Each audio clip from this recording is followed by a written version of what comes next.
You're not stuck. You're under attack. And the scariest part? You can't even see who's attacking you. This is the invisible war. And it's aimed at one thing, your destiny. Because once you see the difference between God's plan and the enemy's agenda, your life will never be the same. Today, we're pulling back the curtain. No more victim of circumstances. It's time to become a victor in the Spirit. There is an ancient pattern to how darkness operates.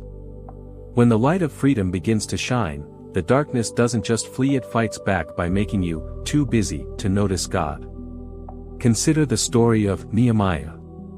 He wasn't just building a wall, he was restoring a nation's identity. The moment he picked up a trowel, the opposition didn't just watch, they mocked, they threatened, and they tried to lure him into meetings to distract him. This is exactly what happened when the call for freedom went out in Egypt. The enemy's first response wasn't to let the people go, it was to double their work. The decree was simple: make them work harder. Give them no straw but demand the same number of bricks. Why? Because the enemy knows that a tired soul is a distracted soul.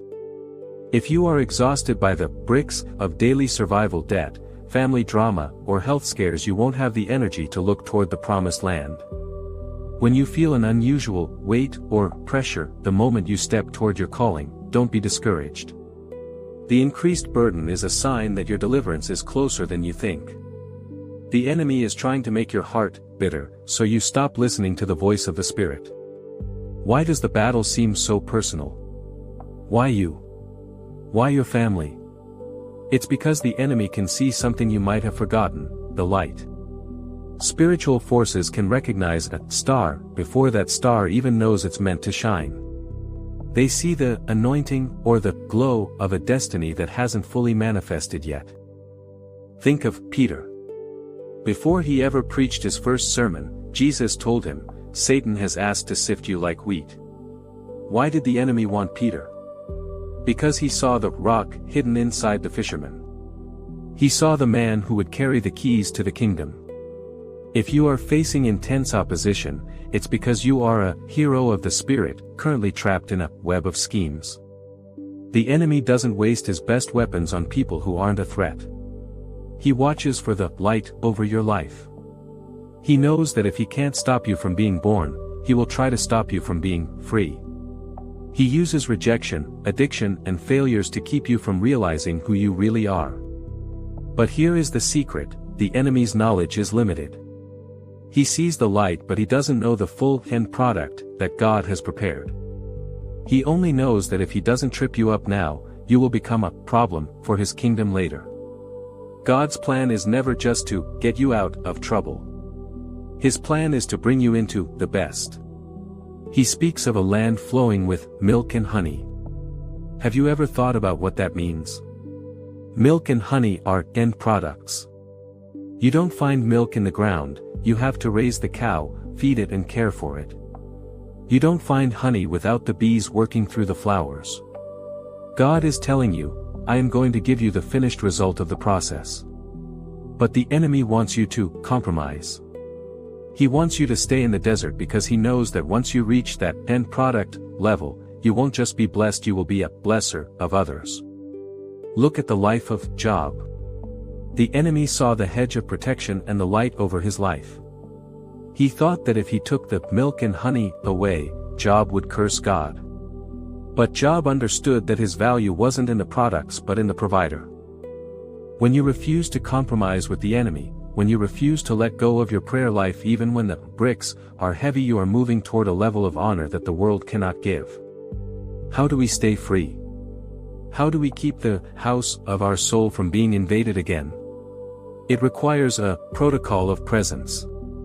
Imagine a man who receives a divine whisper in the morning not because he studied for it but because his spirit was open. This is the Daniel way of living. Daniel didn't just pray when things were good, he prayed 3 times a day, every day, without fail. The enemy looks for weaknesses or gaps in your spiritual armor. If you stop praying because you're too busy, you are leaving the door open. But when you establish a rhythm, no matter what, commitment to the presence of God, you become untouchable. When you follow the Spirit's lead, even when it's inconvenient, like praying 3 times a day instead of 2, God begins to open doors that were planned for 5 or 10 years down the road. He accelerates your timeline because you have accelerated your intimacy. Today, the Red Sea of your problems is standing before you. The enemy is behind you, trying to convince you to go back to the safety of your bondage. But God is saying, I am here to rescue my stars. You were not meant to live in rejection. You were not meant to be halfway free. You were meant to be a lighthouse for your family, your city, and your generation. Don't look at the swords in the enemy's hands. Look at the grace upon your head. If the battle has become 4 times harder, it's because the breakthrough is 4 times bigger. Stop looking at yourself through the eyes of your past failures. Start seeing yourself as the hero God called you to be. The schemes are being exposed. The chains are being broken. The land of milk and honey is waiting. Your destiny is not cancelled. It's just under attack. Stop hiding.